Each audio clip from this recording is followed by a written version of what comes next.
So TikTok, that's very related to our first question. All right, so you got kicked off TikTok. I didn't even know you got kicked off a second time. And so now what is it? Like you're shadow banned or you literally can't post? Well, it's more of I can't post because I know it'll just get immediately taken down again. I got it restored because I have a friend who knows a friend, whatever. And then they were Hmm. able to go through back channels to restore it. But essentially, you really can't say much if it relates to, Israel or all the stuff that I like talking about. I just can't do it on there anymore. So Right. I'm just like, all right, I guess I'll just keep it active, but not post. That's kind of, I mean, that's the whole point of what they're trying to do with a bunch of media companies, right? The Ellisons. I mean, they're getting kind of what they Right. want, right? It's Right. working, sort of. Right. So a lot of people, and you did a video about this, a lot of people have wanted to characterize Barry Weiss being installed at CBS as some kind of triumph of the indie media over the legacy media, which is absolutely absurd, if anything. And you covered this in your piece on this. A lot of this conservative media is are just Israeli ops. The CEO at PragerU is a veteran of Israeli intelligence. Obviously, at Babylon B, you got Seth Dillon there as a rabid Zionist.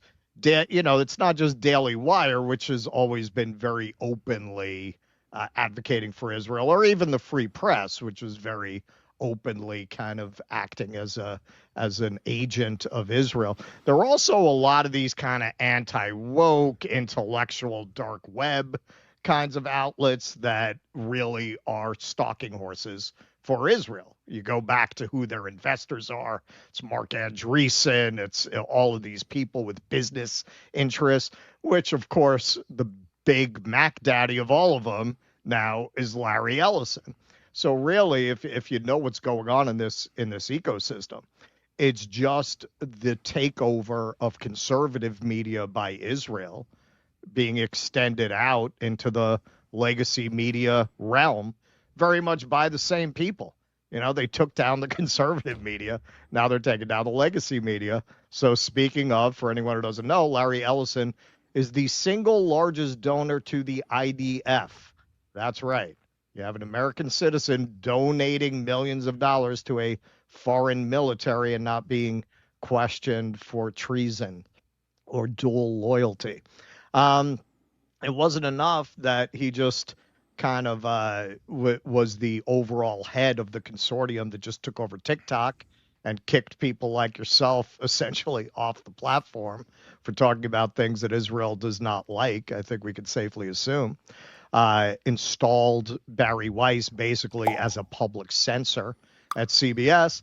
Now he's looking to move on HBO, Warner Brothers, CNN. I mean, at that point, you've got Ellison owns a good percentage of the media companies in America. And then you've got the Murdochs, you've got other oligarchs very much like himself buying up other media companies. And, you can include Jeff Bezos in that at the Washington Post.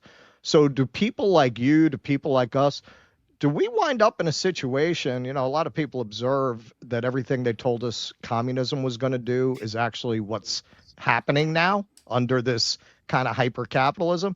It seems like with private money, they're building a great firewall where eventually to get accurate news or to have free speech, you're going to have to use a VPN to go to servers outside the United States and use social media and get your news from offshore sources. Like it seems like that's where this is going. When they were going to shut down TikTok the first time, everyone was running over to Red Note, kind of in anticipation of a trend like that. Where do you think this is going?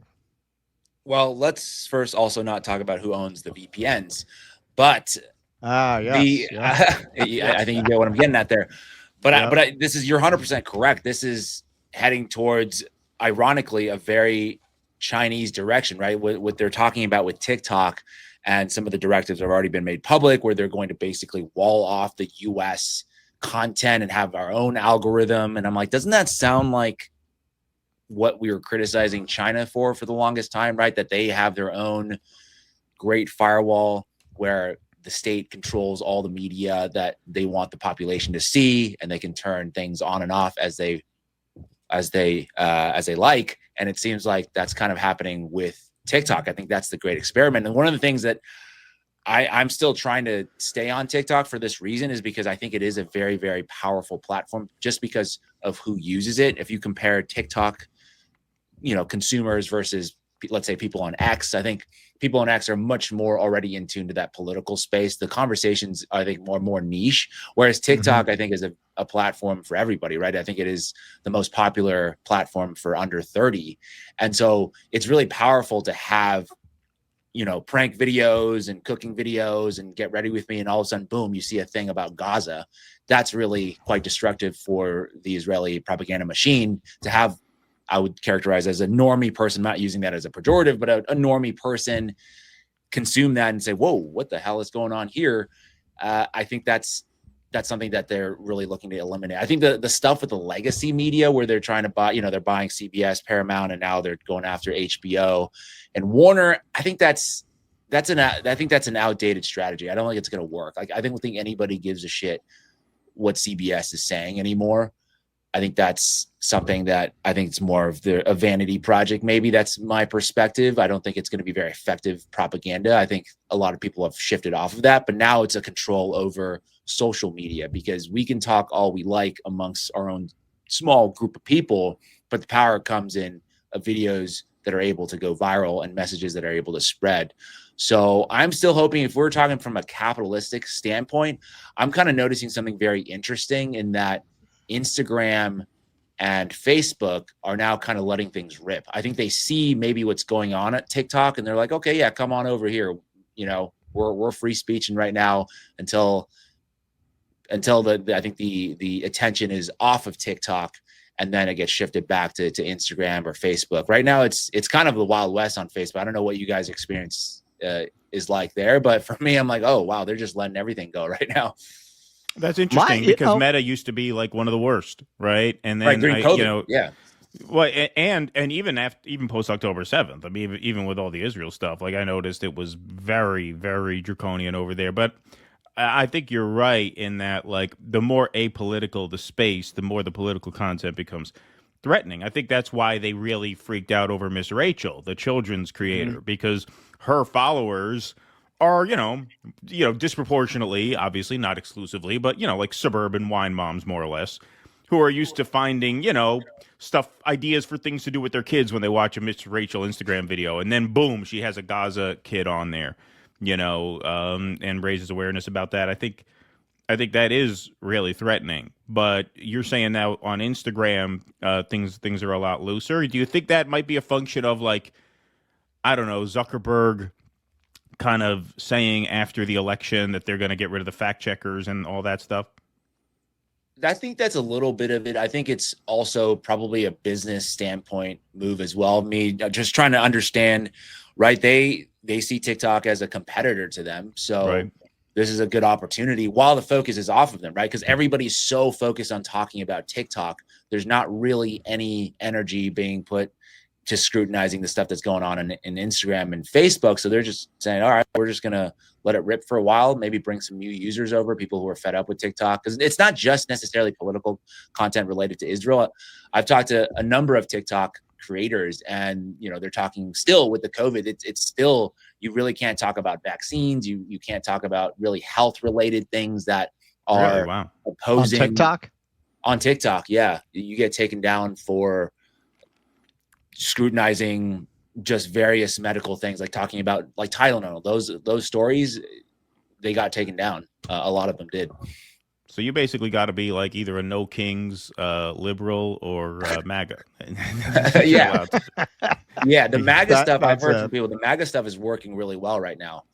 If you want to grow on TikTok, that lane is open. Oh yeah. Well, it's like X. I mean, we saw Netanyahu had that meeting with the influencers, and he said Elon is a friend. We're going to talk to him. Literally within a week, your whole feed is the most deranged Zionist that you don't follow. One after the other after the other. I mean, it's obvious that it is crazy that where they come algorithm. From. Like I've never heard of any of these influencers. Like who are they? I maybe that's just me not being knowledgeable, but all these Zionist influencers, I've never heard of them before.